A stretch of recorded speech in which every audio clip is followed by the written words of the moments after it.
Hi, my name is Lavanya, and this video is being produced as part of the first year seminars program at Johns Hopkins University for a course examining queer visibility in STEM. I'll be presenting a brief biography of Rachel Carson, a naturalist turned activist and writer who sparked today's environmental movement. Growing up in a river town, Carson had a love of nature that led her to study marine biology and zoology at schools including her own Hopkins.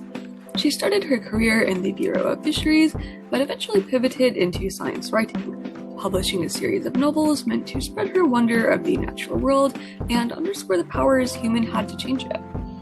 Perhaps her most influential novel was also her last. Called Silent Spring, it reflected her shift in focus towards the harm caused by synthetic pesticides such as DDT, or dichlorodiphenyltrichloroethane, was originally developed to combat insect-borne diseases such as malaria and typhus, but its excessive and indiscriminate use had led to magnification throughout delicate ecosystems, traveling through birds, fish, and even into humans. She wanted to warn the public, and the impact this had could not be understated. Medium calls it one of the most important books of the 20th century, saying that it firmly placed her as a founder of the modern environmental movement. So I had first heard about Rachel Carson through my high school environmental teacher, Mr. Hill, and I wanted to get his perspective on her work. Here's what he had to say about Silent Spring. And reading that book, it helped me understand how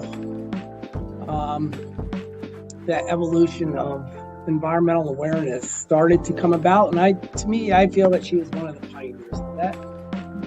Indeed, when the book was published in 1962, the ideas presented were considered quite revolutionary.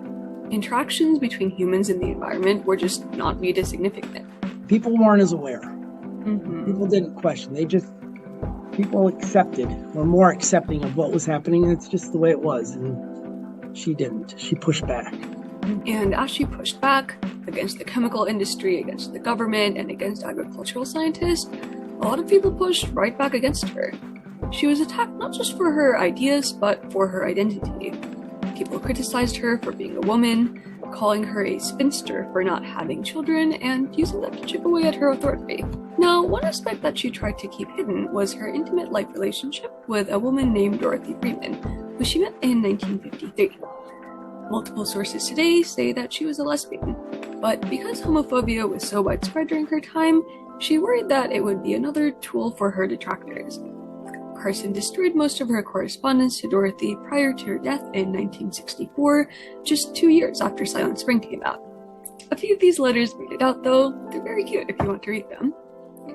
It's really unfortunate that Carson didn't live long enough to view the impact of her work, for which she was awarded the Presidential Medal of Freedom, the launch of the EPA, conservation areas around the world, and more generally the environmental movement as we know it today carry on her legacy. It's important to reflect on how her queer identity played into this. I think that she was a pioneer, but probably could have had even a bigger stage if people would, not just,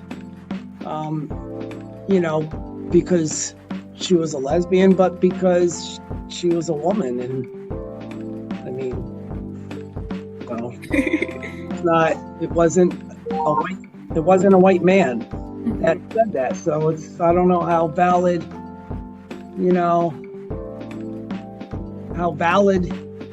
people thought her voice was. Mm-hmm. But it takes time, and I think now we are able to at least go back and understand what her work is all about and continue on. So I'm kind of like still feeling that many of us are continuing on what she wanted to do, or she started to do, or tried to do. Many of us are continuing on that legacy for her.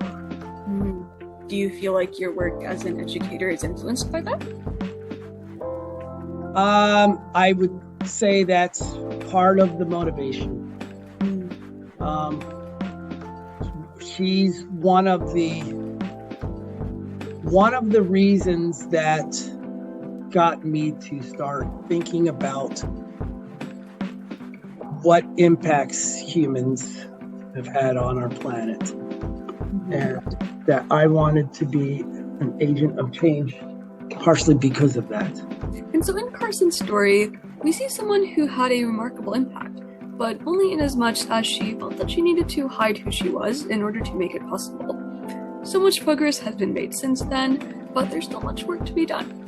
And hopefully having conversations like this can be part of making STEM more inclusive for queer people and really for all people. Thank you for watching. Happy Halloween.